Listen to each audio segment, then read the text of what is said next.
میرے سنی بھائیوں، سنی نوجوانوں، اس کا کوئی ثواب بھی نہیں ہے تراویح پڑھنا۔ حضرت ابوبکر رضی اللہ تعالیٰ عنہ کے زمانے میں یہ تراویح نہیں پڑھی جاتی۔ یہ بخاری مسلم آپ کو بتا رہا ہوں میں، تو قرآن مجید مکمل طور پر تراویح کے بارے میں خاموش ہے۔ کوئی ثواب بھی تراویح کا آپ کو نہیں مل رہا ہے۔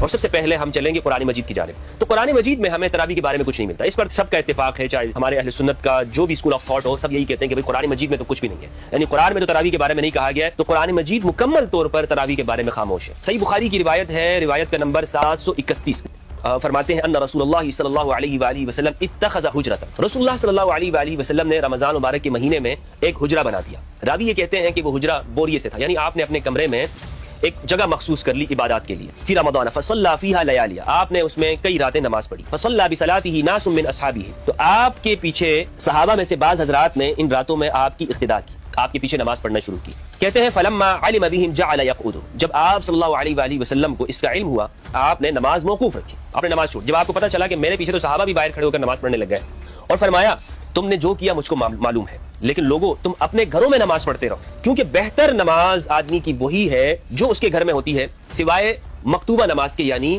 فرض نمازوں کے۔ آپ نے فرمایا کہ اپنے گھروں کو قبرستان مت بناؤ، فرض نمازیں وہ مسجد میں ادا کیا کرو۔ پہلی بات اس سے جو معلوم ہوئی وہ کیا ہے، یہ جو رمضان کی جو نماز ہے نا، یہ جماعت سے ادا نہیں کرنی ہے، بہتر یہی کہ تم اپنے گھروں میں نماز پڑھو۔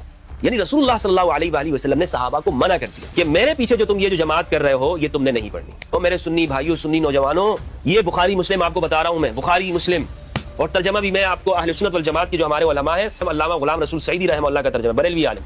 کتابیں تو ہمیں پڑھنی چاہیے نا، کتابوں سے تو انکار نہیں ہے بخاری مسلم سے۔ حضرت ابوبکر رضی اللہ تعالیٰ عنہ کے زمانے میں یہ تراویح نہیں پڑھی جاتی تھی۔ حضرت ابوبکر رضی اللہ عنہ کا عمل بھی یہی تھا۔ حضرت عمر نے اپنے دور میں جماعت کے ساتھ اس کو آغاز کرایا۔ نہ رسول اللہ نے یہ طریقہ ان کے لیے سنت بنایا کہ لوگوں کو جمع کرے، نہ حضرت ابوبکر کے زمانے میں پڑھی جاتی تھی، اور حضرت عمر نے اس کا آغاز کیا۔